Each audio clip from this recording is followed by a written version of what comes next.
أحيانا كثيرة لا يفهم البعض كلامنا ويفسره كما يحلو لهم أو حسب نواياهم. هنا نحن مسؤولون عن كلامنا وليس عن فهم البعض، ومهما شرحنا سيبقى هناك فجوة اسمها سوء الفهم أو سوء الظن. حينها يكون الصمت هو الحل، وحتى هذا الصمت هناك من يسيء تبريره أو فهمه.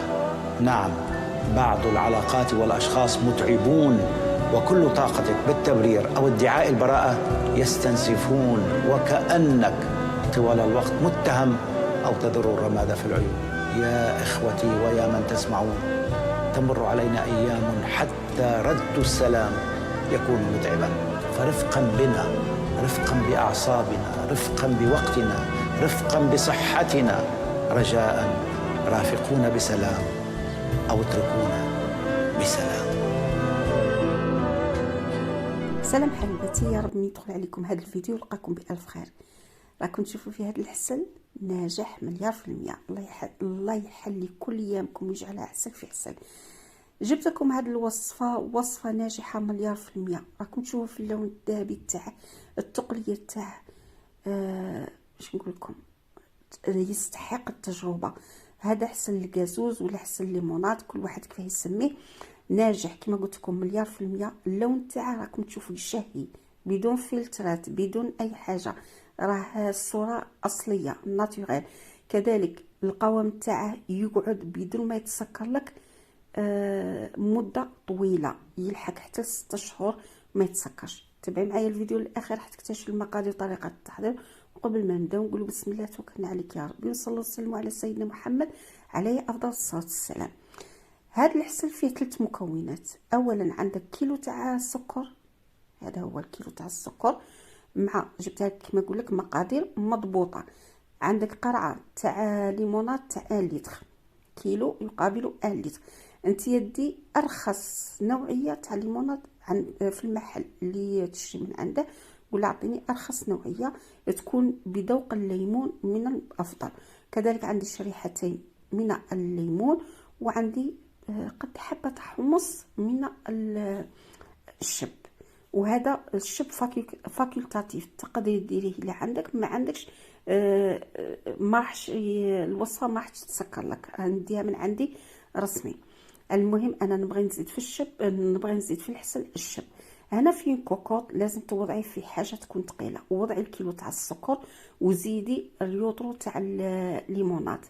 كل ما تضاعفي المكونات سنو ما راح تضاعفي الشب، وراح تضاعفي الليم، وراح تضاعفي حتى في مده الطهي. هنايا درت الشرائح تاع الليم، وزدت كذلك ديك الحبه تاع الشب كما قلت لك على قد حبه تاع الحمص، وخلطت كل المكونات. وتاكدي باللي السكر ما يقعدلكش في الحواف عفوا.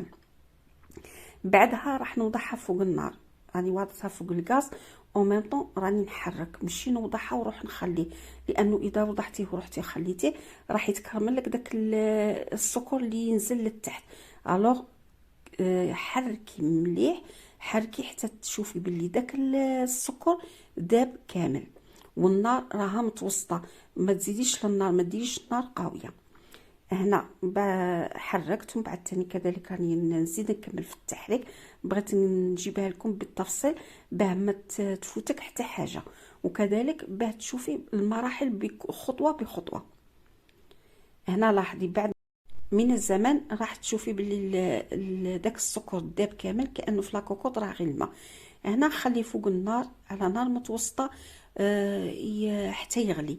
المدة الطياب تاعه بين 35 حتى 45 دقيقة، على حسب نتيا شاكي حابة الحسل تاعك اسكو ثقيل ولا خفيف. الا كي باغي ديري في المقرود البقلاوه والقريوش اللي قد تقلي، لكن اذا كنتي باغي تسلقي به غير طمينه ولا بغرير ولا يكون شويه خفيف. المهم هنا بعد 15 دقيقه لاحظي الفقاعات مازالها راه عادك صغيره. كذلك هنا بعد 25 دقيقه الفقاعات كذلك مازالها صغيره.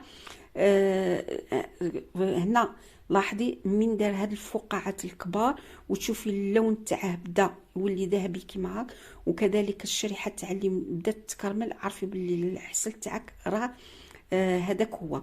هنا راه ما تقوليش راه خفيف، من يبرد راح يولي القوام تاعه هايل. كذلك الملاحظه، تقدري تدي ظرف، ديريه في اونتي طاسيه، ديريها في الكونجيلاتور تبرد، من بعد قبضي حكمي كميه من داك الحسل ووضعيها في داك الظرف. راح تلاحظي القوام تاعها تبدل. الا شتيها قعدت بعد مده قعد جاري، عارفي باللي الحسل تاعك مازال خاصه طياب. ولا شتيه عقد، عارفي باللي الحسل تاعك راه هذاك هو. هادو هما النصائح اللي نعطيهم لخواتاتي ولبناتي، خاصه المبتدئات، باه ينجحوا في الحسل تاعهم ويعتمدوا في مطبخهم. هنا راني فرغته هو حامي في هذا الاناء، في هذه القابصه. بغيت نوزنها لكم، نوزن لكم شحال عطاني كميه من يوطرو تاع ليموناد وكيلو تاع السكر. عطاني كيلو و424 غرام من الحسل. هذا هو الحسل بعد ساعتين ولا 3 جيت نصوره باش تشوفوا الثقل تاعها كيفاه ولا. راح اللون تاعها كما كتلاحظي شباب. ثانيا البنه تاعها، انا صراحه نبغي الحسل تاع الدار اكثر من الحسل المشري، لانه الحسل المشري يجي قاطع بالبزاف، لكن الحسل تاع اللي تصنعي في الدار ما يجيش ديك البنه القاطعه فيه. هذا هو الحسن اللي حضرته معكم. الله يحل ايامكم. حضريه من دروك وجديه لرمضان ان شاء الله، باه تنقصي على روحك وما تضليش تشري في الحسل، راهو غالي بايض الثمن. لاحظي اللون تاعه ما شاء الله. التقليه، لاحظي التقل تاعه، الله يبارك ما شاء الله. كذلك كما قلت لك انت على حسب واش راكي حتستعملي، اسكو راح تستعملي في المقرود ولا في البحلاوه تبغي الحسل يكون ثقيل، كذلك القريوش، كذلك المقرود يبغي الحسل يكون شويه ثقيل. لكن كنت تبغي ديري في تقنته ولا في الطمينه ولا في البغرير يكون شويه خفيف، القوام تاعه خفيف. تقدري تتحكمي في القوام تاع الحسل كيما تبغي. المهم انا عطيتك الاساسيات، عطيتك الملاحظات، تبعيهم وان شاء الله راح تنجحي فيه. وهذا من انجح واسهل الحسل اللي ممكن تحضريه. نتمنى فيديو اليوم نال اعجابكم ورضاكم، واذا عجبكم الفيديو ما تنساوش دعمي باللايك والاشتراك في القناه وتفعيل الجرس ليصلكم كل جديد، ومشاركه الفيديو لتعم الفائده. خليتكم في امان الله وحفظه، تبقوا على خير.